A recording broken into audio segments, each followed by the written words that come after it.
নিজের গলা থেকে প্রসাদী ফুলের মালাটা খুলে দিয়ে দিলেন।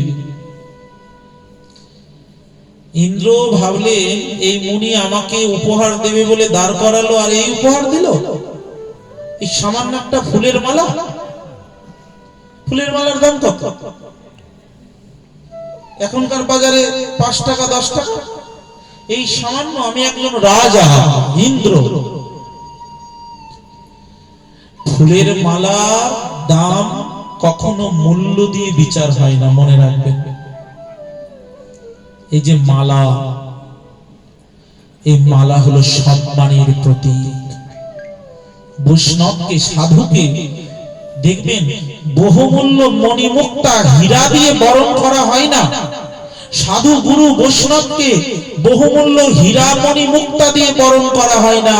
এই 5 টাকার ফুলের মালার চন্দন দিয়ে বৈষ্ণব বরণ করা হয়। এবং ভগবান নিত্যানন্দ প্রভু এটাই জগৎকে দেখিয়েছেন। আপনি নিতাই ধন দেই মালা চন্দন। অধিবাসের মধ্যে আমরা গাই না, কে মালা চন্দন দিচ্ছেন? বৈষ্ণবদের নিত্যানন্দ প্রভু। এই অধিবাসের মালা চন্দন পাওয়াটাও অনেক সৌভাগ্যের। কালকে আমাদের এখানে অধিবাস হবে। আমরা নবদ্বীপে দেখেছি, প্রায়শই দেখি যে নবদ্বীপে অধিবাস নামযজ্ঞ তো হতেই থাকে, বৈষ্ণবদের মালা চন্দন দেওয়া হয়। এই মালা চন্দন পাওয়ার জন্য বৈষ্ণবরা অপেক্ষা করে থাকে, কারণ এটা মূল্য দিয়ে বিচার হয় না।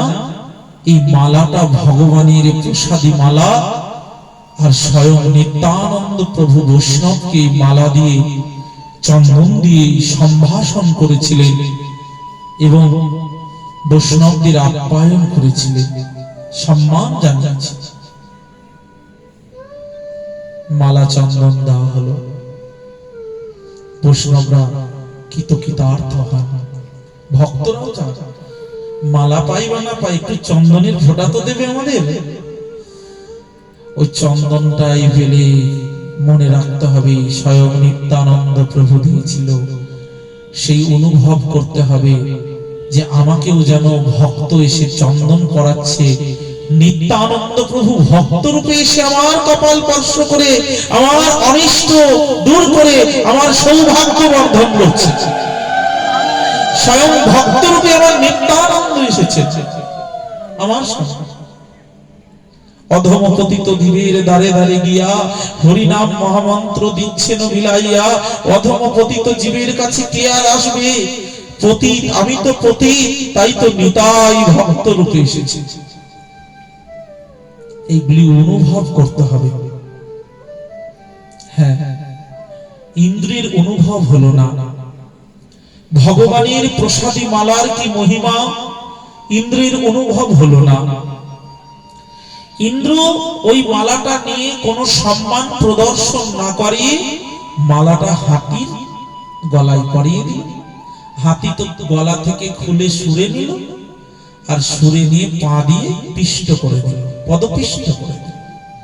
ঋষি দেখলেন কি ভগবানের প্রসাদী মালার এত অমর্যাদা, সাধুর দেওয়া মালার এই এত অমর্যাদা। অভিশাপ দিচ্ছি ইন্দ্র, তোমার সর্ব সম্পদ শ্রী সব ভ্রষ্ট হয়ে যাবে, তুমি শ্রী ভ্রষ্ট হও, তোমার রাজ্য সম্পদ সব চলে যাক।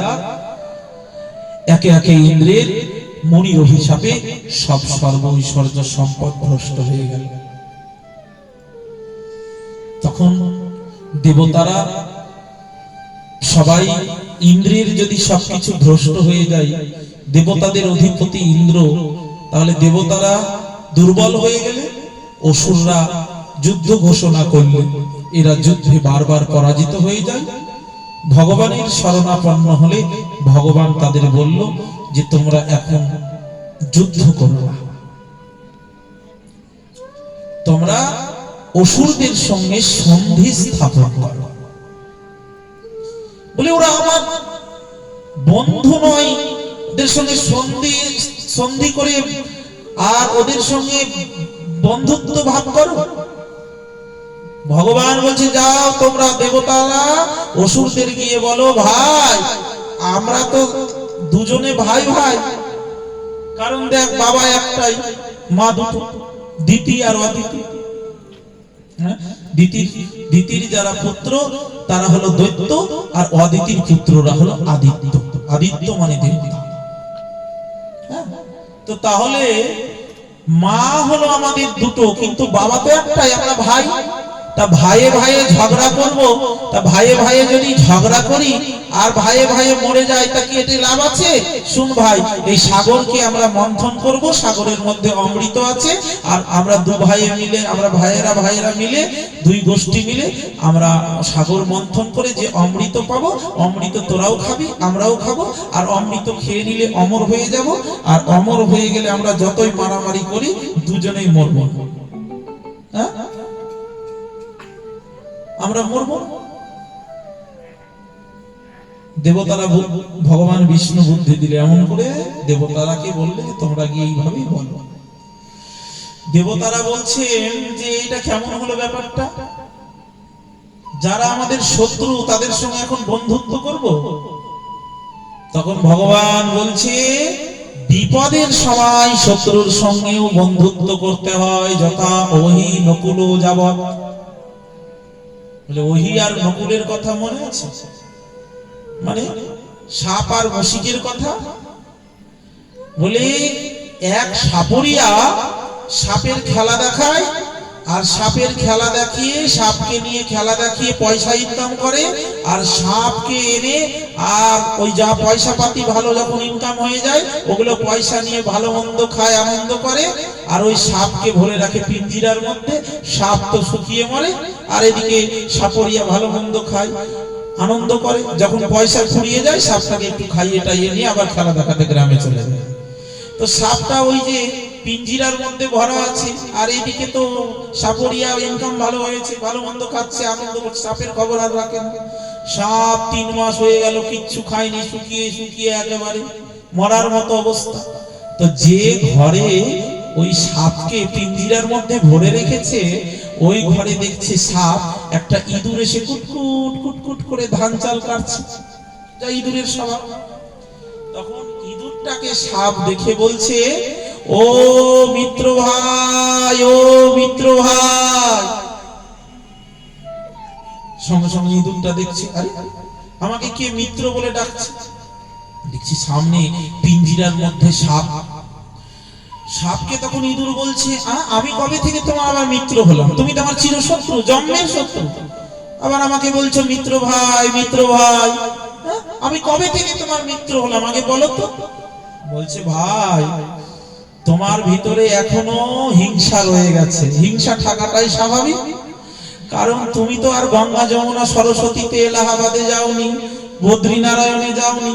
আমি ভাই বদ্রীনারায়ণে গেছি, এলাহাবাদে গেছি, গঙ্গা যমুনায় স্নান করেছি, সব তীর্থ দর্শন করে স্নান করে আমার মন থেকে হিংসা ধুয়ে মুছে গেছে। আমার মনে আর কোনো হিংসা নেই। এই জন্য আমি সবাইকে বন্ধু ভাবি। আর তুমি গেছো গয়া, কাশী, বৃন্দাবন, এলাহাবাদ, এগুলো গেছো? ইঁদুর বলছে আমি ওগুলো ইঁদুর মানুষ, ইঁদুর প্রাণী, আমি কি করে যাবো?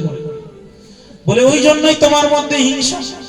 আমি ভাই এলাহাবাদ গেছি, এই গঙ্গা যমুনা সরস্বতীতে স্নান করেছি, তারপরে আমি প্রয়াগে গেছি, তারপরে আমি বদ্রীনারায়ণে গেছি, কত ধাম কত তীর্থ দর্শন করেছি। তা তুমি ইঁদুর শুধু সারা জীবন ওই কুটকুট করে ধান কাটলে, আর এই গৃহস্থের বাড়ির অন্ন ধ্বংস করলে, এটাই তোমার কাজ। তা তুমি তো যেতে পারো। বলছে আমি কি করে যাব? বলছে যাওয়ার জন্য একটা দরকার কি?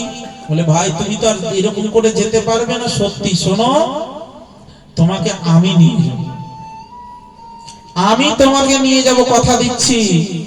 গঙ্গা যমুনা সরস্বতী সব দর্শন করিয়ে, এলাহাবাদে স্নান করিয়ে, একেবারে সেই বদ্রীনারায়ণ সব তীর্থ দর্শন করিয়ে নিয়ে আসে। কিন্তু ভাই আমি যে একটু বিপদে পড়েছি। বললো কি? বলে এই যে পিঞ্জিরার মধ্যে থেকে না বেরাতে পারলে আমি তোমাকে কেমন করে তীর্থ দর্শন করাবো? তা তোমার তো খুব শক্ত দাঁত, তা তুমি এই দাঁত দিয়ে একটু আমার এই পিঞ্জিরাটা একটা দাগ কাটলেই হলো, একটা পিঞ্জিরার একটা লোহা একটা কোনোভাবে একটু ফুটো করতে পারলেই হয়ে গেল, একটা কাঠি কাটলেই হয়ে গেল, আমি বেরিয়ে যেতে পারি। তখন ইঁদুর দেখলেন যে যখন আমাকে এত ভালো কথা বলছে, আমার বন্ধু সে সর্বতীর্থ ঘুরেছে, তাই এই উপকার করি। সঙ্গে সঙ্গে ইঁদুর একটা কাঠি কেটে দিল, সাপটা বেরিয়ে গেল। সাপটা বেরিয়ে ইঁদুরকে একদম খপ করে ধরে নিয়েছে। বললো, ভাই এটা কি হলো? তুমি কথা দিলে আমাকে, নাকি আমাকে সর্বপীঠের উপরে করে নিয়ে আমাকে সর্বতীর্থ দর্শন করিয়ে আনবে, তা তুমি আমাকে শেষে আমাকেই আহার করলে। বললে, 3 মাসের খিদে সাপের আর কি আর থাকতে পারে? তাই এখন বলছে সাপ, ভাই তোমাকে আমি সর্বতীর্থ নিয়ে যাব, শোনো, তা তোমাকে যদি পিঠে করে নিয়ে যাই, এত দৌড়াতে হবে, এত জোরে, গঙ্গা কোথায়, এলাহাবাদ কোথায়, বদ্রীনারায়ণ অনেক দূর, তোমার ধারণা নাই। এত জোরে আমি দৌড়াবো, তুমি আমার পিঠে থাকলে পড়ে যাবে, তাই তোমাকে পিঠে করে নয়, আমি পেটে করে নিয়ে যাবো। নিতাই গৌর হরি বল। পিঠে করে নয়, আমি পেটে করে নিয়ে যাব। এটা কি হলো? ওহি নকুলের সম্মান কি হলো? বন্ধুত্বের মধ্যে এখানে কি করলো? নিজের প্রাণ রক্ষার জন্য বলছে যে এই সময় বন্ধুর শত্রুকেও বন্ধু বানাতে হয়। দেবতারা উপদেশ করলেন, দেবতারা ভগবানের কথা শুনলেন এবং